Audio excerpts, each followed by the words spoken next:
Data is a physical thing. It takes up space, it has a weight.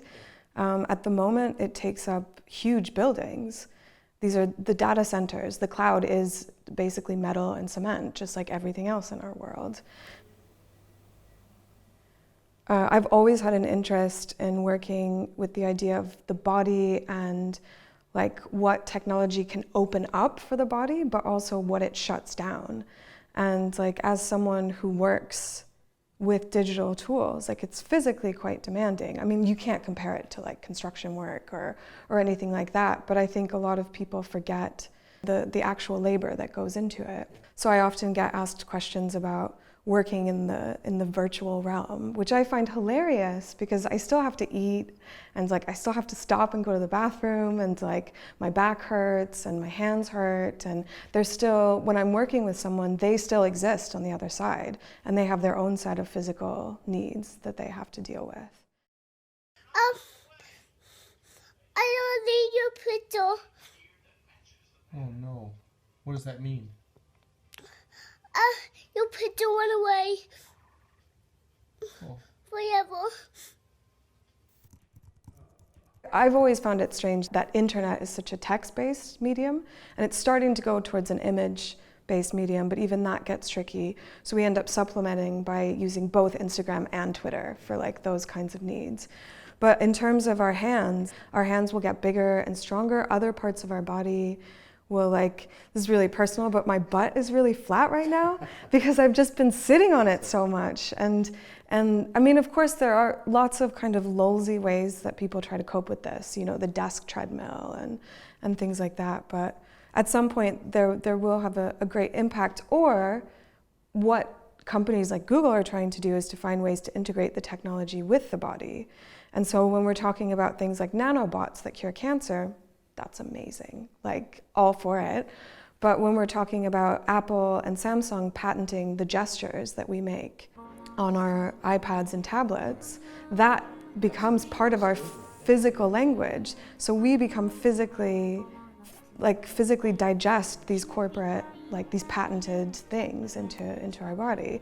Oftentimes I find myself looking at a text at like the National History Museum and I just want to swipe. Should be hoping, but I can't stop thinking. In the research that I've done, it comes down to two main things. One is that the failures of technology illuminate the failures of humanity. So we've made this.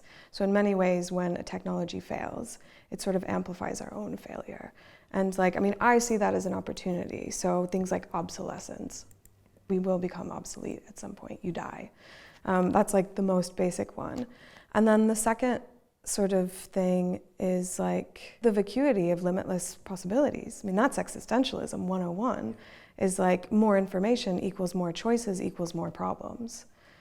And I think that like this even just this year or the next 5 years, I think a lot of time will be taken up by the realizations that sometimes freedom can be used against you.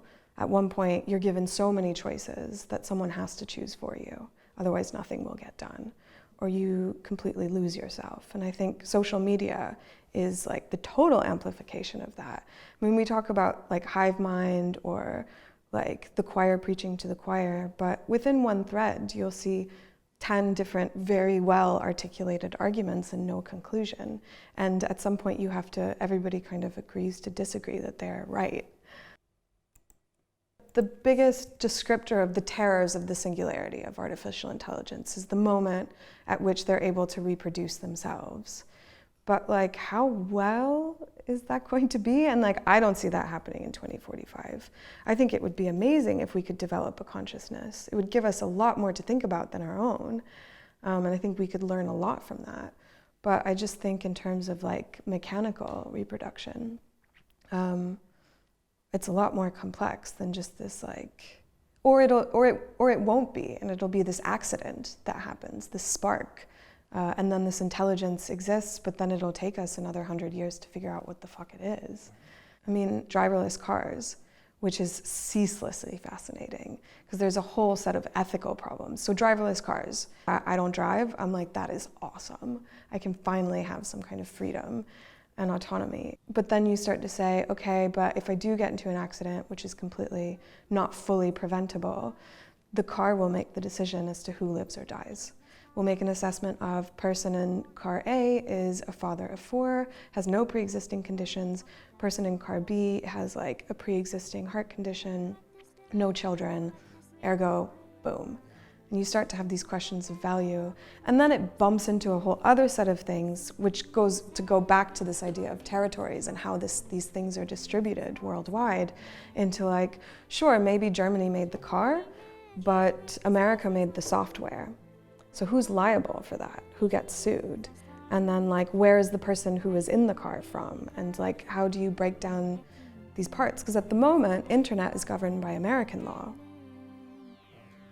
I think so. I mean, I'd have to fact check that, but it's a complete toss-up, and like, it goes back again to this idea that very real, very physical things, I don't believe in this idea of virtual anymore because it has such an impact on our lives that like, and there's so many things that just haven't been thought out or considered to some extent on like a practical scale.